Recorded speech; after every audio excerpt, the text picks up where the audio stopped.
Hi guys, thank you for joining me once again today. Today I want to talk about the recently passed Electoral Act that was passed into law yesterday. So yesterday the President of Nigeria signed the Electoral Act into law. And what I want to do today is discuss or tell you what it means for us Nigerians. This is something that has been worked upon for so many years. Many people have put in their time, their efforts, their sweat. I mean, in some cases, can even say their blood into this, And thank God, eventually, the bill has been signed, and it brings in a lot of changes into the election, into the way elections are conducted in Nigeria. In the past, in Nigeria, elections used to be so rife with violence, rigging, improprieties, and so forth and so on. However, with this Electoral Act, it's not perfect, of course, because like I did in a former video, the issue of direct marriage was not resolved in this act. However, there are still some good things that we can look at and say, we are going somewhere, we are getting what we want eventually as Nigerians. So the first thing, summary of this whole act, the first thing that this act will do for Nigerians is that it allows for the electronic transmission of results. So what does that mean? What that means is that in the past, election results used to be transmitted manually. So you're going to have resident INEC officials collecting results in each of the places where they are, whether at the state level, not whether at every state in Nigeria if it's a national election. And they're collecting those results and it's being done manually. Obviously, when it's done manually, the person can change the results and write a different number of votes. However, with this electronic transmission of results, it ensures that as results are being counted electronically, they are being transmitted to INEC. So it reduces the amount of rigging, it reduces improprieties. It can also open door for being hacked. I mean, I hope that we have taken precautions as a country to ensure that negative factors or negative persons or countries don't hack into the election electronically. However, at the base level, what this new Electoral Act does is that it allows for results to be transmitted electronically. Number two is that it gives financial independence to INEC. So a year before election happens, INEC will get the monies that it needs to conduct the election. In the past was the opposite case. But with this now, that means that INEC is not going to the federal government or to the state government begging for money to conduct the election. INEC already has the money in their accounts for that election 1 year before the election happens. So it's a good thing, right?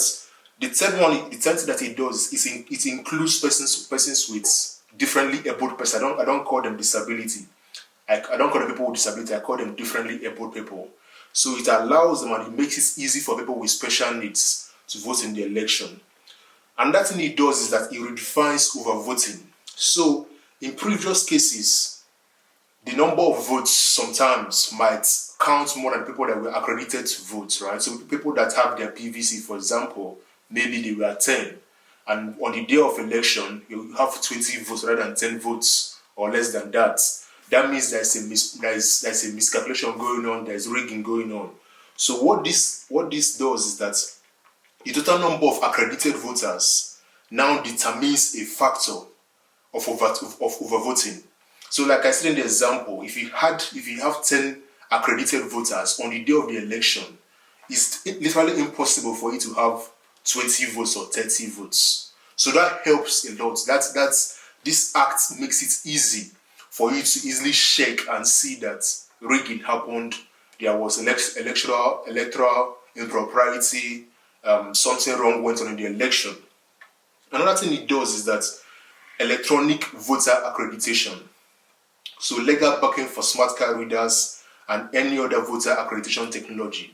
So for example, in the election that happened in Anambra State last year, initially there was a bit of issues with the card readers and the electronic voting materials. So people came to vote and they couldn't be accredited because on the day of the election you have to be accredited to vote so that the machine will ensure that you're the person coming out to vote. It's not someone else. It will take your fingerprint, your facial print, everything.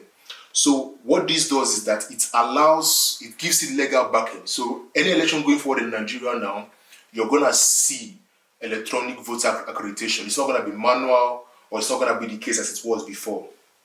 Another thing it does is that if you are a party member, maybe you're a member of APC, PDP, Labour Party, Young People's Party, any political party at all, you cannot work at INEC or work for INEC.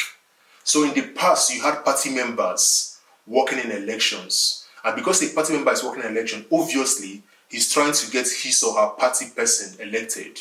So what this does, and I hope they can get this right, what this does is that it ensures that if you're a member of a political party, you cannot work for the Independent National Electoral Commission. It's not possible. Another thing it does is that it allows for the early conduct of primaries. So parties must conduct primaries and submit lists of candidates at least 180 days before general election. So what this does is that 180 days before the general election happens, the political parties will conduct their primaries. They will resolve their legal issues, blah, blah, blah, so that you don't have the case whereby 1 week to election, we don't know who the PDP standard bearer is or the APC standard bearer. We need to know who the candidates of the political parties are, at least before the election on time. So it gives us time as Nigerians to consider and say, okay, we're going to vote for PDP or APC or YPP or Labour Party.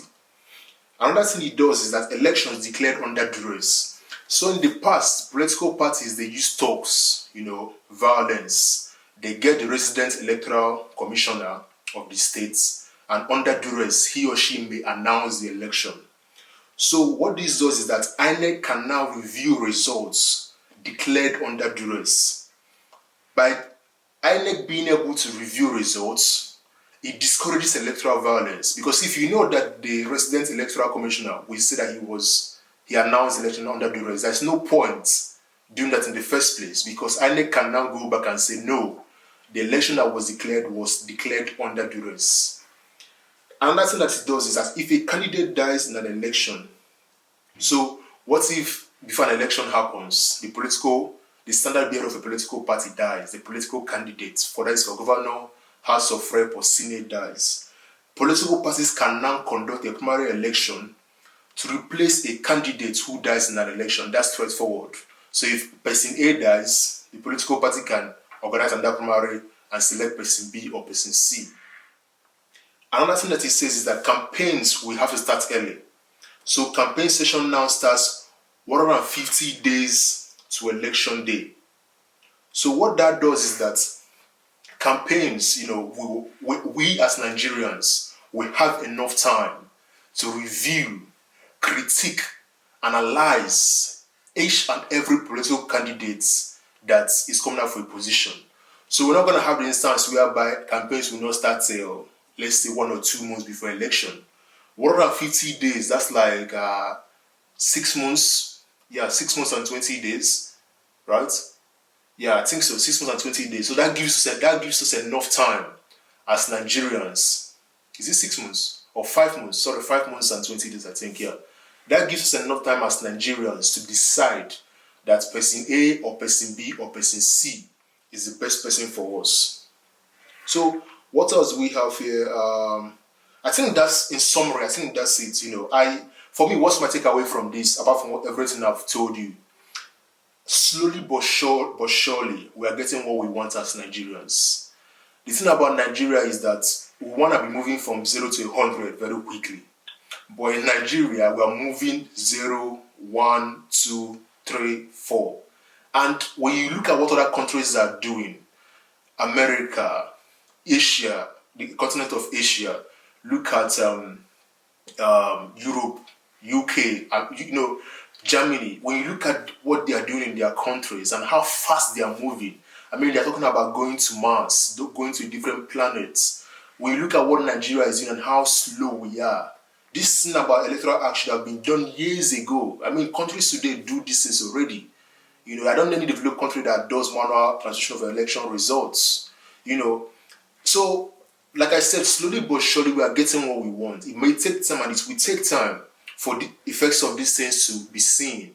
But my prayer and my hope is that with this new Electoral Act, you're going to have a resurgence, or you're going to have a new crop of leaders who are going to come out in election, whether it's 2023 and elections after that.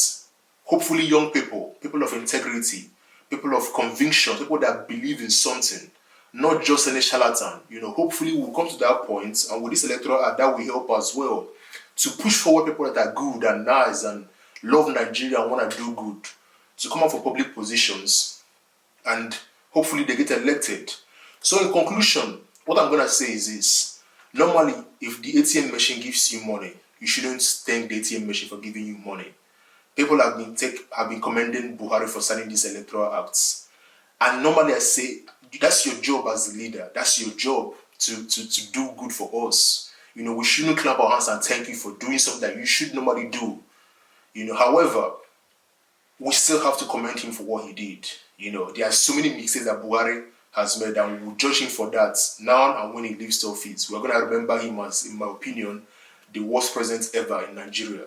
However, this thing that he did is, would I say, a snippet of one of the few good things, if at all there is any, that he did while in office. This is one of the very few of them that will commend him for and say that, yes, Buhari did well. We can commend him.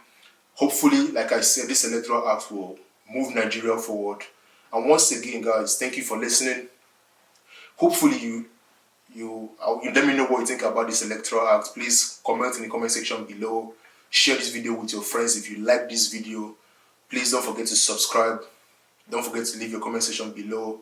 Don't forget to like this video as well. Thank you for watching, and God bless.